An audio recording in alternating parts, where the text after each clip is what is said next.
Hey, what's up? John Sonmez here from simpleprogrammer.com. So today I wanted to do something a little bit different. I've got an interview today, but I'm going to be talking to Antonio Cuccin.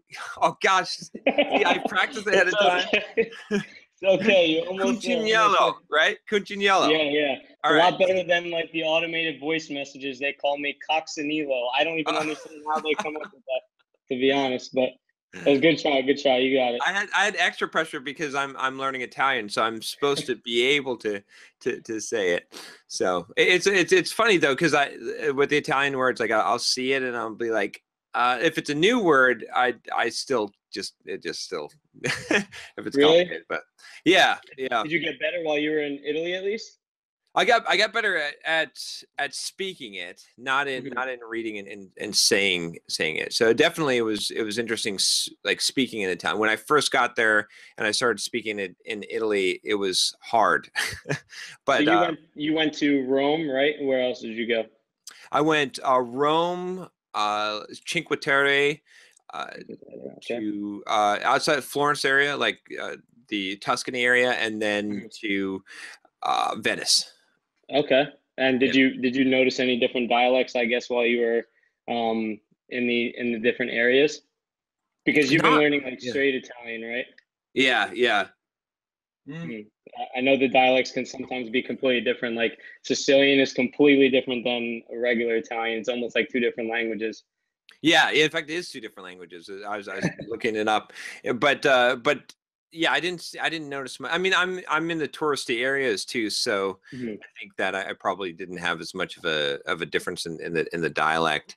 So they're probably mostly speaking standard Italian. I also read that like 50 years ago it was more diverse, and now more Italians speak uh, the book Italian, or Oh, the really? standard. Yeah, that's what I don't know. I don't know what your experience. Have you been to Italy? Yeah, I've been there 4 times. I actually have most of my dad's side of the family still lives there. I have three of my Okay, uncles that still live there. Um, yeah, so the last time I was there was actually about 8 years ago, 10 years ago, but I've been there. Yeah, I've been there 4 times. So it was actually the first language I learned, but over the years I don't use it as much. I only really use it with my parents occasionally. So I'm probably in the same boat as you at this point. okay, okay. Yeah, it was interesting. I still want to pursue it more and gain some more proficient. It was pretty cool though. It was pretty fun to be able to speak a foreign language, like in the language of the country. Like Mhm. it was interesting, and it also was very helpful. I think like there were some people where I'd go into tourist places and I'd speak Italian. And I mean, a lot of people would speak English back to me, which some people did it just because they're like, just fucking speak English, dude. Some people actually said that, not in that those words, but basically like, Yeah, just speak yeah. English. And some people I think were speaking English back to me just to make it easier for me. But Mhm. but yeah, it was interesting because I got that, some people were very much like, I just want you to speaking, like, why are you trying to speak Italian? But then there were other people that were like really excited that I was speaking Italian or trying to speak Italian, and it was good. So Yeah, they don't understand your mindset that you wanted to, I guess, try and push through the awkwardness and figure out how to actually get the words, saying them right and stuff like that. Whereas most people would probably just, say, okay, yeah, like help me out. I want you to speak English to me. Whereas you probably were like, let me push through that, awkwardness. This way I can learn better, right?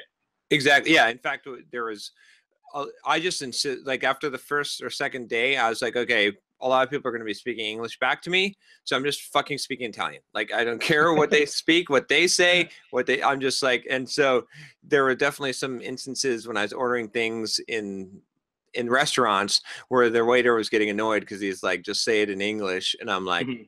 I'm basically pretending like I don't speak English. Like I was like, no, I'm just saying it, and I don't care. Like you're not pressuring me. I'm just doing it because this is, if I don't do it, I'm not going to practice. So Mhm. yeah, I have a feeling that there's going to be a video coming up along those lines when you're yeah. walking through the streets of Rome or something like that. But so anyway, why are we here? So as I was saying before we get sidetracked, so and Antonio has a good story about getting a job. He actually did something above and beyond as well, which I'm hesitant to mention because I think I'm going to get a lot of videos. But although, you know, it's kind of funny because what I found is that when you tell, it's just like the argument that everyone always says about like marketing yourself or something, and they say, well, if everyone did it, then if it works so well, then everyone would do it, and if everyone did it, it wouldn't work so well, and it doesn't matter because no one does it. So anyway, Antonio sent me a video talking about a little bit of his story and requesting that I interview him on the channel about his story because he thinks he can help a lot of you out there that are looking for a job. And so that was sort of the above and beyond thing that, you know, I get a lot of requests and whatnot, but I saw Antonio's video and I said, wow, he really put in the effort. I'm going to reward the effort and let's do this. So plus I think he has an interesting story. So anyway, that's what we're doing today. All right. So yeah, thank you, John, for having me. Everyone, I am Antonio. I am 24 years old. I'm a software developer at NBC Universal, and I graduated college 2 years ago with a computer engineering degree. And while I was in school, I didn't really enjoy what I was doing. A lot of my courses were a lot of like electrical engineering courses and stuff like that. So I was a little lost to begin with, right? I took a job right outside of college as a software engineer. Started liking it. Didn't really enjoy the environment I was in. Wasn't really doing some passionate work. And throughout that time period, I had realized that I might be interested in other types of technology. So I asked one of my friends who is a web developer, and he actually decided to mentor me and take me under his wing and teach me a lot about web development. So after work, I would come home 2-3 hours a night, try to learn some Node.js on the back end. That's where I started learning a couple of different open source technologies and really how web development is done in general, because I knew nothing at this point.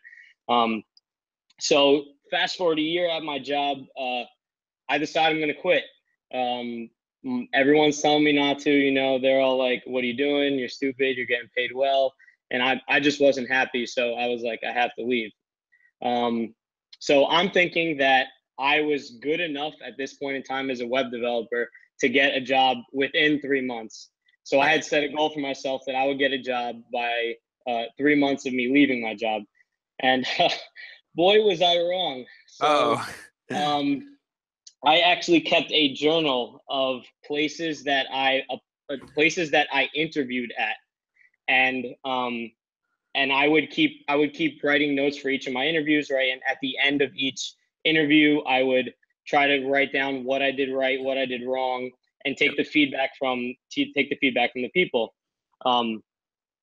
Long story short, it took me a full 13 months to get a new job, but each job along the way, no matter how bad I wanted that job, there was always a better one that came along. Right. And each one that I failed at had taught me a brand new experience that I was not paying attention to beforehand.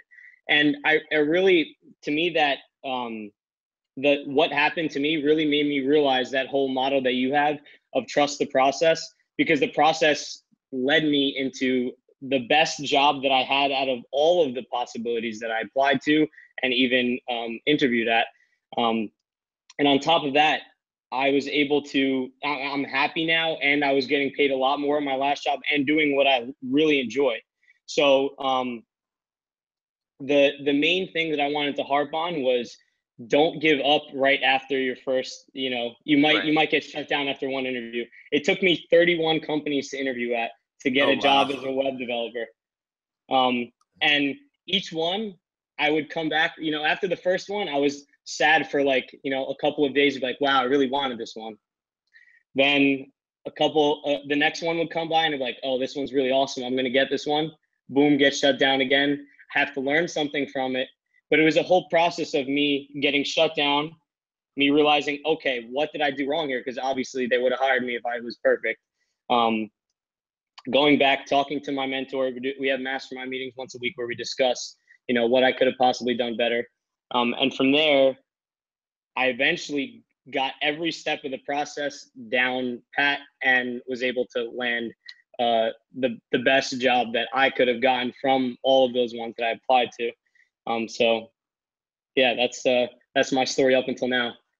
Wow. Okay. So that's really interesting. That many, that many times. And how many? So you said you interviewed at 31 companies, and I think a lot of people would give up, right? I mean, it's like, but but you're doing the right thing because you're learning from the experience, right? You're growing, you're becoming better, which is actually in the end ends up getting you the better job, because if you had interviewed for that last job first, you probably wouldn't have gotten it, right? I mean, you probably had some feedback from there. So how many jobs did you actually end up applying for? Do you know, or do you have an idea? So I didn't apply for any jobs. I live in New Jersey, and I wanted a job in Manhattan because Manhattan has a lot of software engineering jobs in general. It's like similar to Silicon Valley, obviously not as popular though.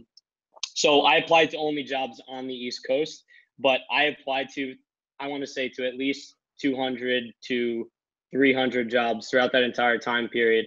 But the thing is I was getting very creative as time went on. So in the beginning, it was only applications into the dark. Then I came across your videos. I think it was maybe a couple months into the job search, and your videos helped out a bunch. I started a blog at that point in time. Nice.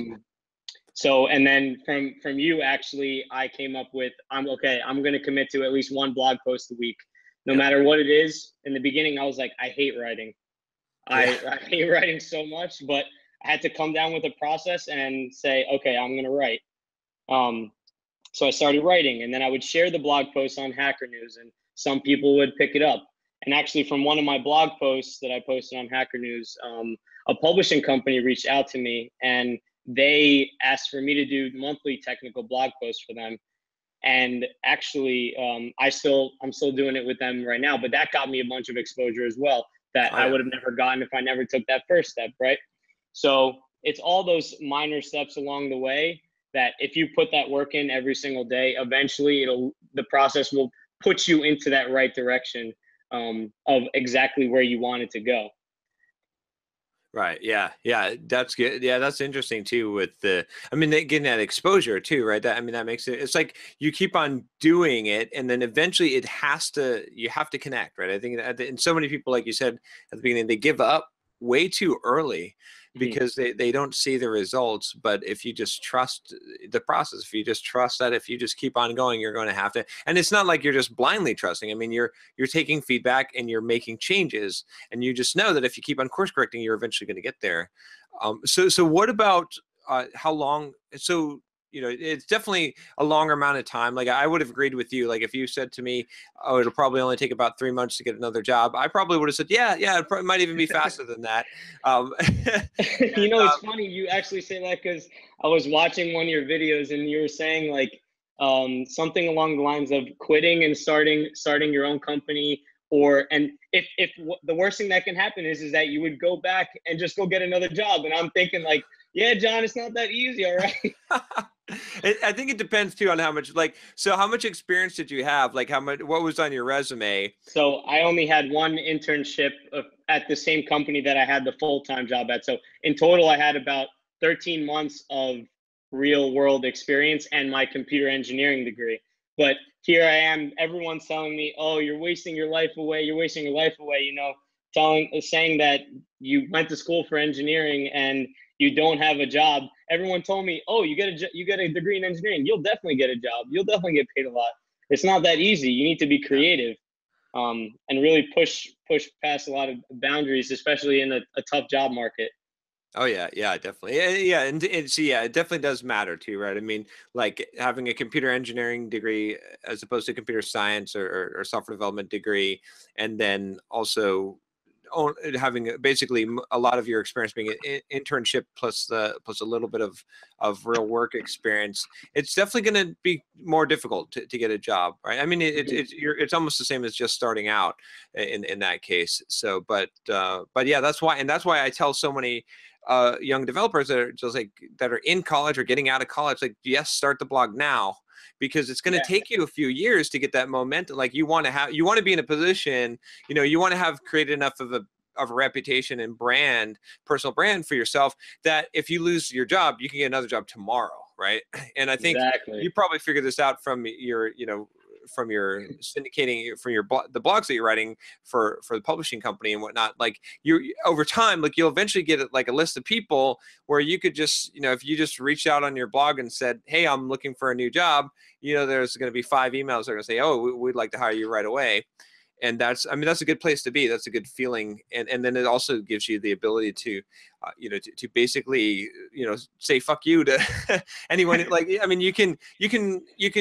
you're not in a ethical dilemma, like at your job. Like you can do, I think Bob Martin had published an article a while back called, I think it was on saying no. I don't think it was saying fuck off. I think it was saying no. Yeah, but you can wasn't. say no as a professional, right? You can say no. I'm not gonna do that, and then you know you've got the backup. So Exactly. so cool. Yeah. You want to build yourself that security, but it takes a long time to do. And most people aren't willing to say, okay, they don't want to give up the time in the short term, sorry, for the long-term benefit of having that blog. You know, but the problem is you're going to start out in the beginning and you're going to suck at writing, Right. especially if you're like me, I suck at writing.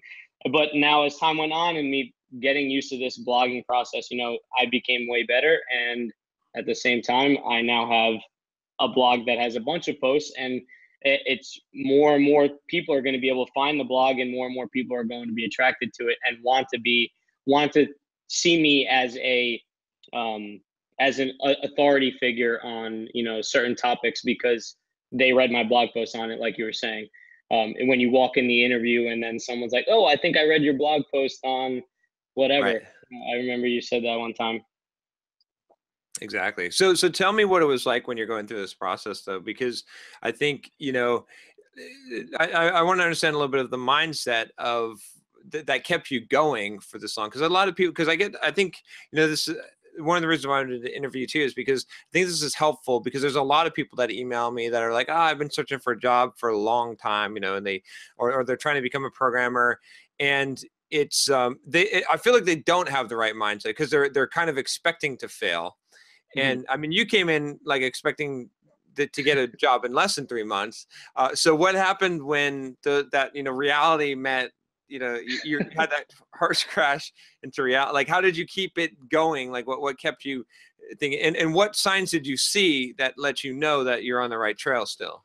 Mm-hmm. So I basically, I'm not the type of person that likes to, I guess, tell other people what I'm doing on a daily basis. So Mm-hmm. my parents would ask me what I'm doing, and like they don't really understand what I'm doing, so I wouldn't really tell them, kind of thing. I'd just be like, "Oh, I'm doing work," and they think that I wasn't doing anything this entire time. So my parents were all against me. They're like, "You're wasting your life away. Like you're not actually doing any work," because they see me on my laptop, but to them, they don't understand that you can Right. actually get better at our field doing work on your laptop. To them, it's like you need to be out getting experience. So I had my parents and my family against me. All my friends see me, you know, I'm running out of money that I saved up from my last job as time goes on. I just barely made it towards the end. Um, and so I'm running low on money. I have no real support. My mentor was my best support along with myself. Um, Yeah.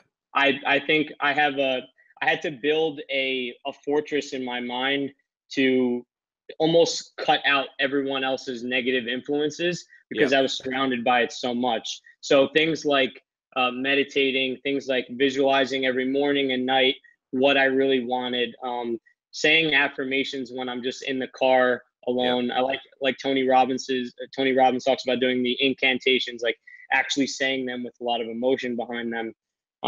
Those things kept reminding me that, you know what, don't worry, everything's going to be okay. Watching YouTube videos like your channel, Evan Carmichael, Yep. a lot of other people building almost like a fake environment around me using Yeah. digital means to get people to, you know, almost support me. And those I guess support systems kept me on a straight path, and knowing that I was improving every single day, whether or not someone saw it. I was improving, and I could see it in myself as I was able to code things that I wasn't able to do previously in larger amount of times. And when my mentor actually wanted to do work on projects with me, meaning like he actually trusted me to play with code that he's playing with, that was a huge step as well. But on top of that, I knew that I was doing so much more than so many other people that were also applying for jobs, that I said, at one point, Napoleon Hill, he talks about the law of increasing returns. If you keep I guess planting the seed over and over and over again, eventually your crop is going to grow. Right. So I knew that what I was doing to try to get a job, like whether it was cold emailing engineers or creating a project for a company and cold emailing it to an engineer, or reaching out to recruiters on LinkedIn, those are things that people weren't doing, and I knew that one of them had to pay off in the end. Yep. I So like it.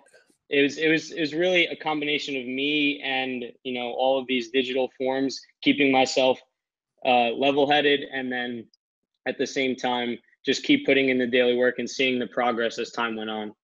Nice. Yeah, I like that. I like what you said too at the beginning. It's like you didn't even tell your parents what you're doing. Like sometimes I have to remind myself, like, don't tell anyone your fucking business. Like, just like it's your, because if you share it, then people will critique. Then you doubt yourself. You open yourself for the negative influence. It's easier to have that shield up when they don't know what you're doing and they're like, you're wasting your time, and then you know. But when people are critiquing what you're doing and you're sharing too much information, just like your business is your business. And then I like how you created the positive, circle with Tony Robbins, Evan Carmichael, some of my videos and stuff like that, so that you're controlling the inputs. And that's so critical. I think people neglect that. So many people have a negative environment that they're stewing in, and that's, that breeds failure, and it makes them think that they're not going to succeed. Whereas you blocked out the negative, you brought in the positive. So that's really cool. And then I think I just want to make sure that you were progressing this whole time, right? It's not like you're just applying for jobs. You're learning new stuff. You're developing your skills. You're taking the feedback from the stuff, right? And from the interviews, and you're improving, right? Yeah. So I always had a daily goal of what I wanted to get accomplished with code, what I wanted to get accomplished with my blog, what I wanted to get accomplished with searching for jobs. So those are like my 3 areas. Oh, also, cracking the code interview. I bought that book, and I did at least one problem every single day. I went through the book. I did every single problem at least once. Now, when I say I did every problem, I attempted every problem. I did not get it on the first try. I'm not a genius in any way, shape, or form, but I went through every problem twice in the end. And just getting that exposure to these problems made me so much more comfortable in the interview environment. And it actually turns out that the job that I got asked me a question from the cracking the code interview, and I was able to get it no problem, because I had done the problem twice. Whether it was 2 or 3 months before, it was still in the back of my mind. So having that daily routine of, okay, I'm going to accomplish this, this, and this, and this, and then I know I had a good day. If I can get these 4 things done, then I can move forward. I like that. Yeah, that's great. And that's, that just shows, like, that you mentioned a lot of things that are kind of the out of the box thinking, which is so important for getting a job. And it's also that whole thing. It's like, if you're going through it and you're doing every problem and cracking the coding review twice, right? If you're constantly improving, like you kind of reach a point where there's no way that you could possibly fail, right? If you continue on this path. And I think that's one of the keys that you really, really nailed really well. And it's interesting too, based on everything that you're doing, I'm like, wow, it really shouldn't have taken that long. Like, but there's always a reason, right? Maybe it's, just to teach you some perseverance, or to help train your perseverance, or whatever this is the right job for, the opportunity. So I believe everything does happen for a reason, or even just to be able to share with other people that are discouraged, that to see what it might take, because I think sometimes things come easy, and you had to work hard for a long time and keep on having the faith, in order to have the result. Whereas, you know, I think some people would say, well, I'm doing all this stuff. I've already read Cracking the Coding Interview. I'm already like, I have a mentor. I'm applying for, you know, 20 jobs a day. I'm doing all this stuff. And it's not coming. So, you know, it will eventually come is really the answer, as opposed to, you know, just because you're going above and beyond the call of duty doesn't mean that you immediately get results. But it does mean that you're most likely to eventually get the result, and just like you did there. So that's awesome. I you know, congratulate you on having the perseverance to stick it out like that. Yeah, with those like creative things that I tried to do at least, and putting in that extra work, those are all things that could increase my chances, right? There's no guarantee that I would have ever gotten the job, but all I can do is control what's under my control. I know I can show up every day, and I know that I can commit some code. I can, you know, do a couple problems. I can market a blog post. I can write a blog post, and I can reach out to, you know, 15 jobs, or reach out to 15 engineers and try to see if they're hiring in their company. Yep. And those are only things that I can control. I can't control whether or not they will give me the job, but I can set myself up to be as ready as possible for someone else to take it. Exactly. And it's interesting because when you lay it out like that, right? It's like, I think any reasonable person that's watching this can see how, like, if you did that every day, what you just described, how could you not eventually get a job? Like, it's going to happen. And so for everyone that thinks, oh, it can't ever happen for me, it's like, well, if you're willing to do that and you're willing to do it every single day, then it's almost impossible for it to not happen. Mm-hmm. So tell me a little bit about one other thing I was real curious about is how you felt like things changed from the first interview to the last interview. I mean, you mentioned something about confidence, obviously, knowing that you could do some of the problems from like Cracking the Coding Interview, but what Mm-hmm. about just like the experience of interviewing? You know, did you see a big difference between the you that walked into the first or second or third interview versus the you that walked into the last few interviews? Mm-hmm. Yeah, so that's a great question, because that it was a huge difference. So in my first interview, you know, first of all, my first interview was a phone interview. Obviously, that's usually how it goes, right? And my first interview, my heart's beating fast. I'm preparing for hours for this phone interview, and they asked me a technical question on the phone, and they asked me the runtime of, I forget what it was. It was some sort of algorithm, and I didn't even know what runtime was at that point in Yeah. time. Okay. Yeah. So that's to give you the point that I had started at, right? I was at such a handicap at that point in time. But towards the end, I was so confident walking into the last interview that I had gotten the technical skills to a point, I think, where I was ready for a job midway through, but my confidence in the interviews was what was holding me back. So I had set up, mock interviews with my mentor, Oh, and nice. because he interviews candidates at his job. So I was like, you can be giving me great feedback that I can't be seeing. So we did Skype interviews, phone interviews, in person on the whiteboard, and he gave me tips and tricks on what I was doing wrong, and I took that and I tried implementing them into the interviews. So in the beginning, I was always getting shut down earlier on in the process, and then as time went on, he told me what I was doing wrong. Like, it was all about the perception of how I was saying things. You know, I was telling the truth in two different ways sometimes. Like, in the beginning, I would say that I didn't really like my last job, and that would come off as negative to employers. But Right. when I spun it and I said, I left my last job because I wanted to dive in and absorb as much information as I possibly could when it came to web development. That took it from a negative situation to a positive situation. Exactly. And Yep. those were the minor tweaks that I was not doing, but subconsciously it comes off to all these recruiters and to engineers that, you know, this is a negative guy. We don't want him on our team. But in the meantime, here I am thinking that I'm a positive guy. How could they be shutting me down? But until I had that third party perspective to tell me that, you know, you're actually doing something that's completely wrong, I would have never noticed. So at the end, I had written stories that I would practice for any question that I think they could come to me. That's how prepared I had to be because I was so at this point dead set on getting a job that I was like, I'm not going to let anything stand in my way. I'm going to do every step of the way from A to B, make sure that I have every point of the interview covered. This way, I can't let anything up to chance, as much as I possibly can, up to chance at least. Right, I love that. That's awesome. That's the tenacity. That's tenacity. I don't know. I think that's the word. I think, yeah, we'll go with it. Tenacity, maybe, I don't know, Mm.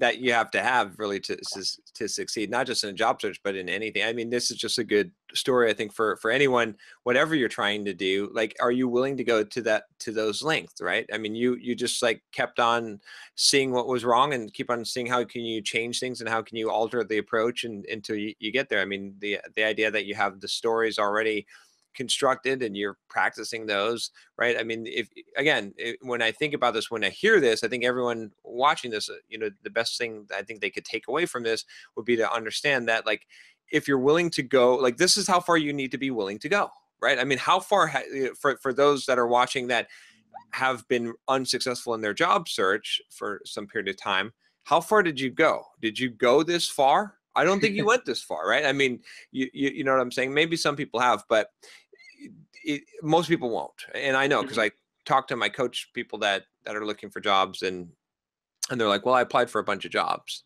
and that's the extent of it. And they're kind of expecting this. And I think it was interesting too, like you said, that so many people said that, okay, you got your computer engineering degree, so you should get a job. Mm-hmm. And that's not that's not the agreement. If you think that you're entitled to something, then you're not going to work as hard. But if you have the thought process of, I don't deserve shit, I gotta, whatever I got to get it. I got to go and get it myself. I think then you're much more inclined to go out there and do what it takes. Mm-hmm. Yeah, it definitely takes a very large amount of drive to want to get up every day and keep shooting for keep shooting for a goal like mine. At certain points in time, I really thought about giving up. It's actually a funny story how, so 2 weeks or a week before I started interviewing for my last job, I actually got contacted for another position. And at this point in time, I'm reading the job description. I'm like, wow, this is the best job that I possibly could want. The company has a great culture. The pay is what I want. The description is exactly what I want in a job, using the exact stack that I play with. So I apply, I get to the final interview, and I'm in the middle of the final interview, and halfway through, they take me out to a lunch interview, and I'm thinking like, wow, I'm absolutely destroying this interview. This job is mine. And I walk back into the interview room, and 2 people that I already interviewed with came in. It wasn't the person I was supposed to be interviewing with at that time. And I'm thinking back in my head, I was like, what's going on? And the engineering manager goes, so I just want to tell you that we're going to stop the interview here right now. And right after that, I was like, well, they're going to offer me the job early? This is amazing. Oh no. And he goes, yeah, we don't think you're at a level technically for the job. And here I am. I put all my eggs in this basket. I mean, I spent whatever money I had left on the train ticket to go to the city to go for this interview. And I have to leave early now, and I have no one to pick me up from the train station. Oh, so it was just like such a depressing thing. I even asked them in the interview at this point, that's how bad I wanted it. I said, look, I saw that you guys had an internship position open. I'm willing to drop the full-time position and go for the internship. And they're like, we think we have someone for that already, but we'll let you know. Wow. So that train ride back, I hit rock bottom at that point. I was like, it's got to happen sometime soon. Otherwise, I don't know. Should I give this up? And then it turns out that a week later, that a recruiter reaches out to me for the position that I have now. And it's just amazing how, some people say like it's that one step past absolute failure that you get to where you want to go. You kind of just have to hold on for dear life. Yep, 3 feet from gold. That's man. I have to wonder, like, how does that happen? I've had it happen to myself. I'm sort of, but how does that happen where you think that you're nailing the interview, but they're like, we're cutting it short? It's just, I've been there too, though. I went to an interview at HP one time earlier in my career, actually twice. And I was like, I nailed this so hard. Like, there's no way that I didn't get this job. Like, they've never seen someone like me come in here. And then they're like, no, we didn't think you're qualified for the job. That's such a bummer. I guess ego is the enemy at that point. Yeah, but it's better to come in. I think ultimately it's better to have that attitude. Like I mean, it's sort of a balance, right? It's like, it's better to have the attitude that like you're doing awesome and you deserve this job and you're capable and you're acing it, as opposed to have the other attitude. You just have to I think it's just the expectations. It's like, have the attitude of the cocky person who is acing this interview and they're awesome, but have the expectations of the person who, if they get it, great. If not, it's a learning experience, also great. I think that maybe that's the combination that's most successful. Yeah, it's like a almost like a confident humbleness that you need. Right. You can't be too cocky, but you need to believe in yourself 100%. Because if you don't believe in yourself, that'll come out easy, especially in a process where multiple people are looking at you code on a whiteboard or Exactly. on a computer screen or something like that. Because that definitely throws you out of your element. Yeah, I always say, like, the difference between arrogance and confidence. Like, arrogance, in my mind, my definition of it is when you try to convince people of things that you don't believe yourself about yourself.